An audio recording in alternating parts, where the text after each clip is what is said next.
It was a story that left an audience both intrigued and unsettled. A story not of politics or ratings, but of something far stranger.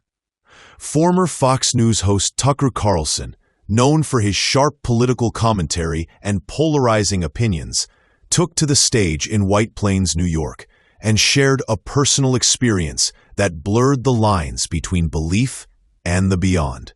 Speaking with fellow ex-Fox anchor Megyn Kelly, Carlson described what he called a moment of radical empathy, a sudden understanding of someone he had long despised.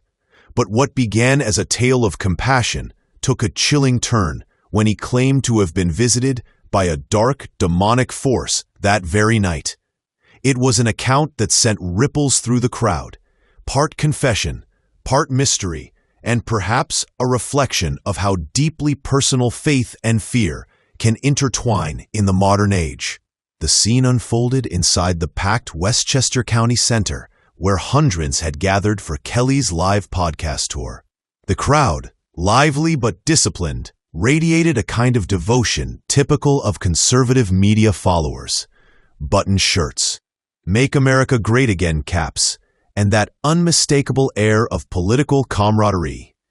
Carlson appeared relaxed, dressed in his trademark blue blazer and checkered shirt, his casual charm drawing immediate attention.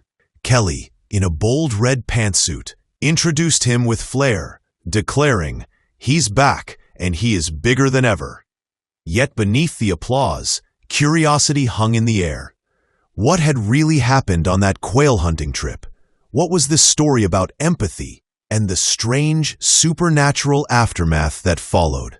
Carlson began by recounting a moment from the previous year.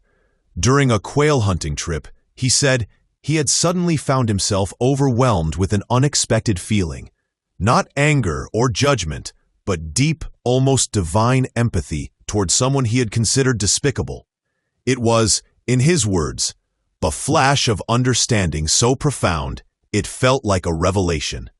He realized that the person's actions, which he had long condemned, came from fear and pain rather than malice. But that night, back in his room, the revelation took an eerie turn.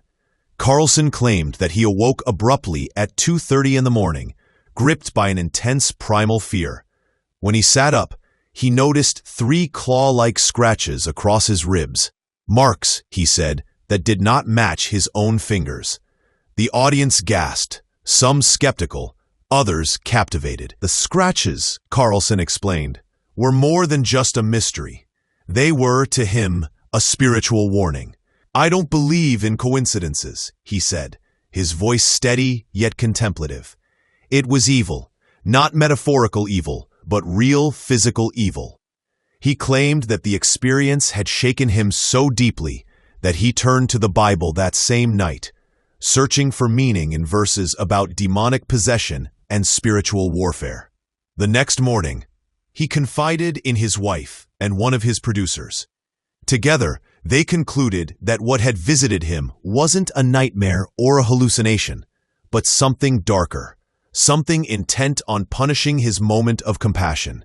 It was a story that sounded more like a sermon than a political anecdote, yet the sincerity in his tone made it difficult to dismiss outright. What struck many observers was not just the bizarre nature of Carlson's claim, but the transformation it seemed to reveal.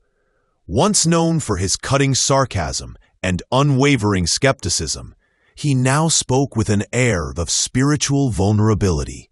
Megyn Kelly, listening intently beside him, asked softly, "Do you think it was punishment for empathy?" Carlson paused, then nodded. "I do," he said. "It's as if I crossed some invisible line, like evil noticed." For a man long associated with cultural warfare and political firestorms, the idea of being punished for empathy was both haunting and oddly poetic. And in that moment, the audience saw a different side of Tucker Carlson, one that wrestled not with ideology, but with unseen forces and human frailty. As the evening went on, the conversation expanded beyond the supernatural. Kelly and Carlson reflected on their lives after Fox News. How their departures, though dramatic, had opened doors to more candid and unconventional discussions.